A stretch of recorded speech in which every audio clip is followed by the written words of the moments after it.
Businessman का दामाद होना भी किसी ब्लेसिंग से कम नहीं होता। और अगर सुसर बॉस हो तो फिर तो क्या बात है।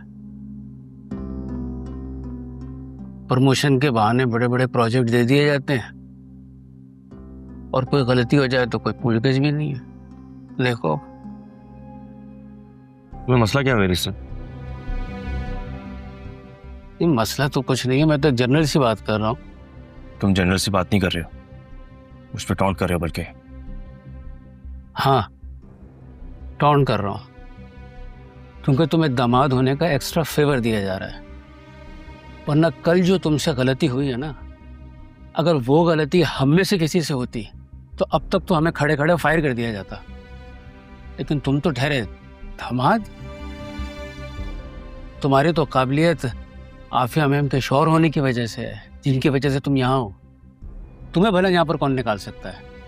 बिल्कुल ठीक कहा आपने, बिल्कुल ठीक कहा।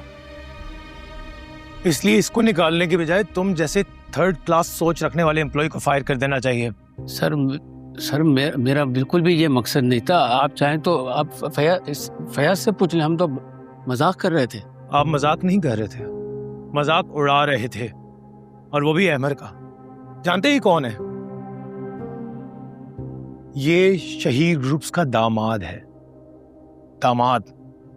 और इस हैसियत से आप इसकी ऐसी इज्जत करेंगे जैसे शहीद साहब की और मेरी करते हैं। और अगर ये आप लोगों के बीच में बैठते हैं तो इसे मामूली समझने की गलती ना करें। It's okay Fahad. कैसे ओके अमर? इसने तुम्हारी इंसल्ट की है। जब तक इसे अपनी गलती की सजा नहीं मिलेगी तब तक कुछ ओके नहीं होगा। शब्बीर,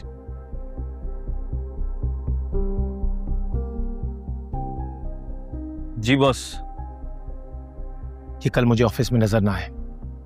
फहद इस जाती है, इनको जॉब से निकालने के बजाय इस बात को खत्म करो। अमर, बात तो तभी खत्म होगी जब इसकी जॉब खत्म होगी। शबीर, इसके ड्यूज क्लियर करके इसको फारिग करो। जी बॉस। सर प्लीज आप। फहद, सर आप ही कुछ करें सर, इनको समझाएं। फहद प्लीज, वो अपने घर के वाहिद कमाने वाले हैं और कुछ दिन बाद उनकी बेटी की शादी भी है। इस टाइम पे जॉबलेस होना वो अफोर्ड नहीं कर सकते।